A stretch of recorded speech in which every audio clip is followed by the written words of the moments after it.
Hello all, మీలో ఎంతమందికి omelettes అంటే ఇష్టం?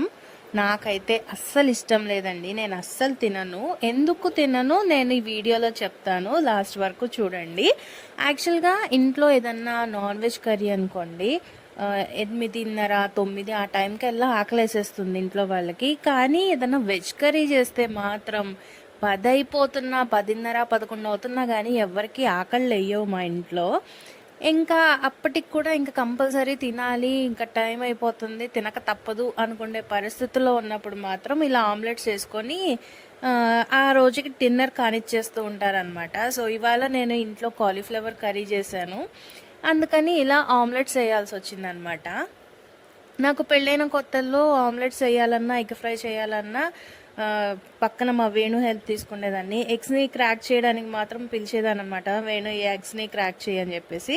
ఎందుకంటే నాకు ఒక ఫీలింగ్ ఉండేది, పాపం అది పిల్ల కోసం పెట్టుకుంది కోడి గుడ్డు, దాన్ని ఎందుకు పగలగొట్టాలి మనం తినడానికి అన్నట్టు ఫీలింగ్ వచ్చేది. కానీ పెళ్ళైన ఈ 10 సంవత్సరాల్లో నాకు ఇంకా అలవాటు అయిపోయింది అనమాట. ఇప్పుడైతే అట్లాంటి ఫీలింగ్ ఏం లేదు. సో ఇవాళ విత్ ఆనియన్స్ ఏమో మా వేణు కోసం ఆమ్లెట్ వేస్తున్నాను, వితౌట్ ఆనియన్స్ ఏమో మా హస్బెండ్ కోసం ఆమ్లెట్ వేస్తున్నాను అనమాట. నేను యాక్చువల్గా ఒక వెజిటేరియన్ ఫ్యామిలీ నుంచి వచ్చాను. సో అందుకని నేను ఈ నాన్ వెజ్ కానీ ఎగ్స్ కానీ ఇలాంటివి తీసుకోను. మా ఇంట్లో కూడా పెద్దగా ఫోర్స్ చేయరనమాట, తినొచ్చు కదా, నువ్వు తినాల్సిందే, నువ్వు తిను అనేసి.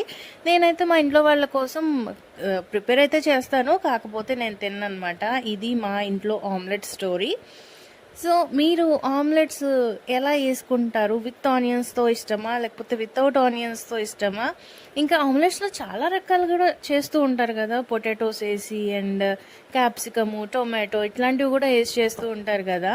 మేమైతే సింపుల్గా ఇలా వేసుకుంటామండి. మీ ఆమ్లెట్ స్టోరీ ఏమన్నా ఉంటే కామెంట్ సెక్షన్లో షేర్ చేసుకోండి. ఐ హోప్ ఈ వీడియో మీకు నచ్చింది అనుకుంటున్నాను. నచ్చినట్లయితే ఏం చేయాలో తెలుసు కదా, లైక్ చేయండి, కామెంట్ చేయండి, సబ్స్క్రైబ్ చేసుకోండి. Bye bye.